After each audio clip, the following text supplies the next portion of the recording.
Hello. I am back from my vacation because stuff has happened. So what's up? Medical science continues to make me look like a moron because they're very smart.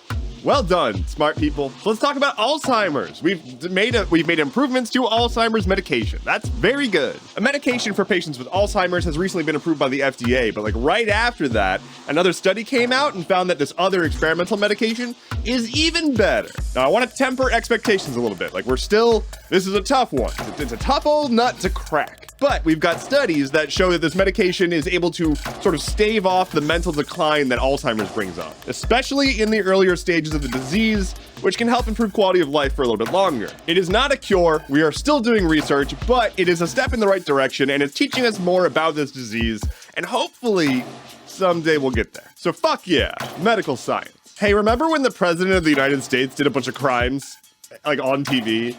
And like bragged about it. Remember that? Well, Trump has been informed that he is now the target of a third criminal investigation, this time into his efforts to overturn the 2020 election, and he's not happy about that. It's almost like he recorded a video saying, hey, people who are currently storming the Capitol, you are correct, and we love you. Weird. So yeah, the Department of Justice is going after Trump, and he might be indicted for a third time.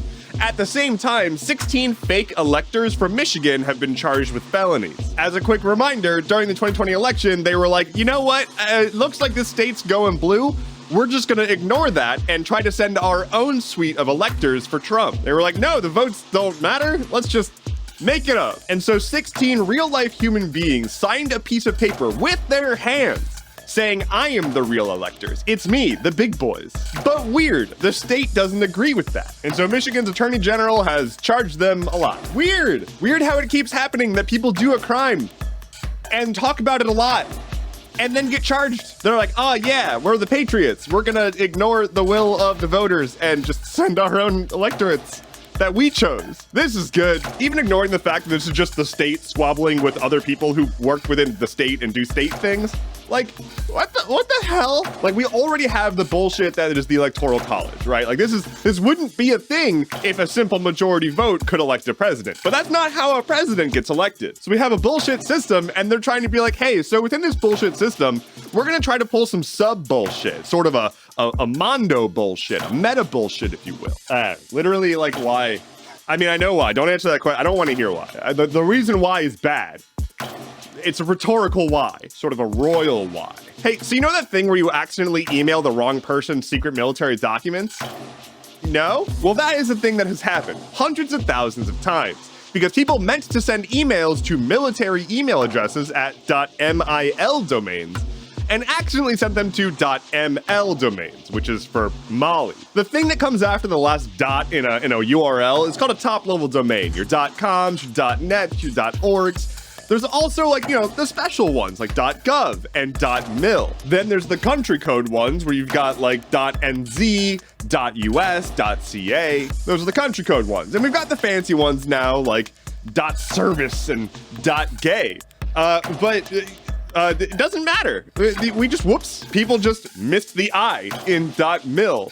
And sent military information to random addresses in Mali. There's a silver lining, which is that the .ml domain name has been being handled by a third party that's actually not in Mali. And they've been reaching out to the US being like, hey, yo, this is a problem? And the US is like, oh, whoopsie doopsels. Oh well. So far, nothing actually classified has been sent to this domain, but it's about to be handed back over to the country pretty soon. And that's not a thing you want to just, you know, hand people. Only the best. In free country USA. We got the good ending.